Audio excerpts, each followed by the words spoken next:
అప్పటికీ మా బావ చెప్తూనే ఉండేవాడు, అసలే నీ కళ్ళు నెత్తి మీద ఉంటాయి, సరిగ్గా చూసినాడవు, డెలివరీ వరకైనా జాగ్రత్తగా ఉండు అని. నాకు కొంచెం ఓసిడి ప్రాబ్లం అనమాట, చూసిన ప్రతిదీ నీట్ గా ఉండాలి. అయితే నాకు 7th మంత్ ప్రెగ్నెన్సీలో అనుకుంటా పెద్ద గండం నుంచి బయటపడ్డాను అనుకోండి.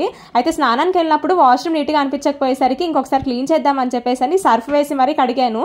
సర్ఫ్ వేసి కడగడం వల్ల ఏమో ఇంకా నాకైతే ఒకసారి కాలు స్లిప్ అయిపోయింది, మొత్తం కాలు స్లిప్ అయి పడిపోయాను. తలకి గానీ పొట్టకి గానీ తగలలేదు, కానీ నడుంకు మాత్రం చాలానే తగిలింది. ఇంకా బయటకి కనిపించలేదు కాబట్టి నేను ఇంట్లో వాళ్ళకి కానీ ఎవరికి చెప్పలేదు అసలు దెబ్బ తాకింది, ఇలా పడ్డాను వాష్రూమ్ లో అని.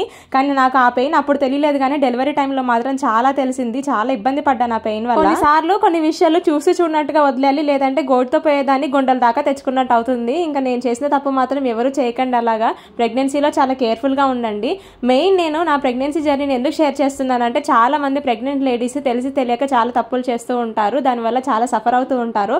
అలా అవ్వకుండా ఉండాలని నా ఎక్స్పీరియన్స్ అంతా కూడా మీతో షేర్ చేస్తున్నాను. తినే ఫుడ్ దగ్గర నుంచి మనం చేసే పనుల వరకు కొంచెం జాగ్రత్తగానే ఉండాలి, ఎందుకంటే ఒక్కోసారి టైం ఎలా ఉంటుందో మనకు చెప్పలేము కదా. నేను లేచిన టైం బాగుంది కాబట్టి ఆ రోజు నాకు ఏం కాలేదు, కానీ లేదంటే చాలా పెద్ద ప్రమాదమే జరిగేది ఆ రోజు నాకు. ఈ వీడియోలో నేను ఏం చేస్తున్నాను అనుకుంటున్నారు కదా, నేనైతే ఇక్కడ వెజ్ బిర్యానీ చేస్తున్నాను, అలాగే బగారా బాయింగన్ అంటే మసాలా వంకాయ కూర చేస్తున్నాను అనమాట.